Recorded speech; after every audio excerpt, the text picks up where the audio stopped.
I called Professor Mutharika directly to congratulate him on his historic victory and to wish him well in his upcoming tenure as the 7th President of the Republic of Malawi. Malawi's President Lazarus Chakwera has just conceded defeat, even before the Electoral Commission could declare the official results.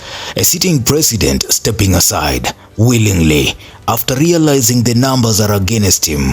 Arthur Peter Mutharika, at 85 years old, is heading back to State House in what many are calling a resounding and historic victory.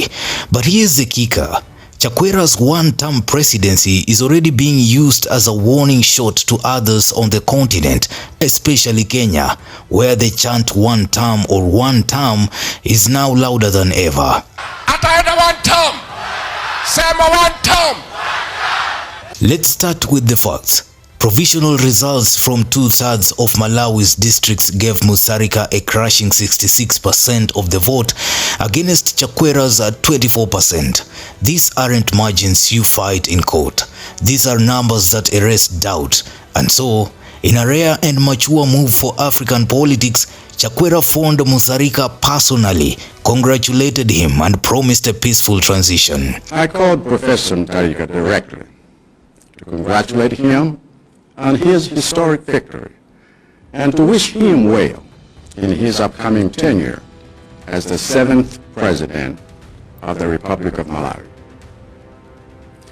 I have done this because I accept the results of the presidential election that the Malawi Electoral Commission has already validated and released, just as I will accept the final result that the Commission is scheduled to announce at 2 p.m. I know that to many of you who supported my campaign for re-election, this outcome is disappointing. But I want you to know that I will forever be grateful for your trust in me and for your support of my candidates. I also know that to the majority of you who voted, this outcome is a reflection of your collective will to have a change of government. And so it is only right that I concede defeat out of respect for your will as citizens and out of respect for the Constitution. The symbolism here cannot be overstated. Remember, in 2019, it was Mutharika's disputed win that was annulled, paving the way for Chakwera's own victory in 2020. Fast forward 5 years, the tables have turned. Democracy is sometimes brutal. It gives you the crown today, then snatches it away tomorrow with the same hand. So, why did Malawians reject Chakwera after just one term? The answer is straightforward. The economy. Inflation spiraled. Food and fuel shortages became routine. Power cuts crippled the daily life, and corruption allegations tainted his reformist image. Malawians didn't just lose patience, they lost trust. And when trust goes, elections turn into political funerals. That's exactly what happened here. I want to thank the Lord God Almighty and all of you for the incredible privilege you gave me for the past 5 years to serve as your 6th president. In the days that remain before my successor takes his oath of office, I want you to know that I am fully committed to facilitate a peaceful transfer of power.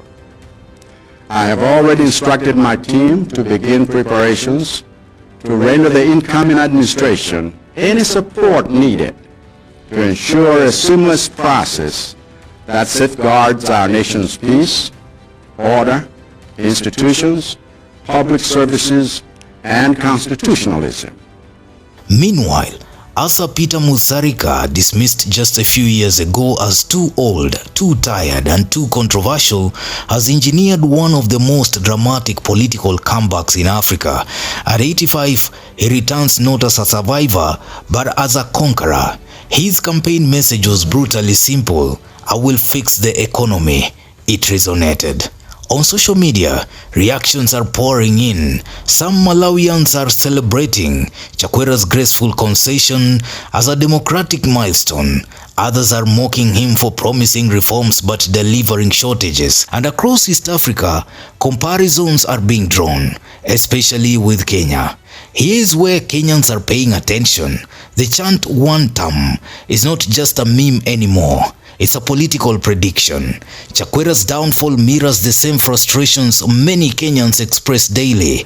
Rising cost of living, broken promises, and a widening gap between rhetoric and reality. I am probably the most learned president Kenya has ever elected. Sindio? The question is no longer whether one-term presidencies can happen in Africa. The question is who is next. Na hata wale wa upinzani nilimewaambia tafadhali jipangeni.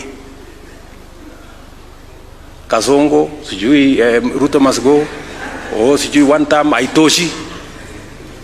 You need to have a plan. And in the broader African context, this moment stands out. A peaceful concession, no bloodshed, no drama. Compare that with disputed elections in the region, where incumbents often cling on at all costs. Malawi has offered a rare lesson. Sometimes conceding gracefully does more for your legacy than fighting until the last tear gas canister is fired. So as president, I want to thank all of you for the role you have played to make these general elections a success and to make Malawi's democracy a shining example for the whole world. Allow me to say one more thing about the Malawi Electoral Commission's work before I conclude. In my understanding, the Commission has two responsibilities. The first is to determine and announce a result which is a credible reflection of the will of the majority of Malawians, a task I believe the Commission has executed with flying colors. But the second responsibility, which is yet to be done, is to identify any electoral irregularities that have happened in the electoral process and ensure that they are addressed fully and transparently. And those responsible for those violations of the law are held to account. So far, various political parties, including my own, have brought to the attention of NEC a number of such irregularities. But crucially, the Commission itself announced that it also identified anomalies in the results of a number of districts, resulting in a decision to quarantine those results until further notice. The anomalies do not necessarily mean that the election result projected Professor Mutharika as the winner is not credible. In the end, Chakwera will be remembered as a man who rose on a wave of hope, struggled under the weight of economic reality, and exited with dignity. His downfall is a warning to leaders everywhere. Promises alone don't win re-election. Delivery does. And for Kenyans chanting "WANTAM," this story from Malawi feels like distant news and more like a prophecy. Newsroom, Maisha TV, Bushabi Jr.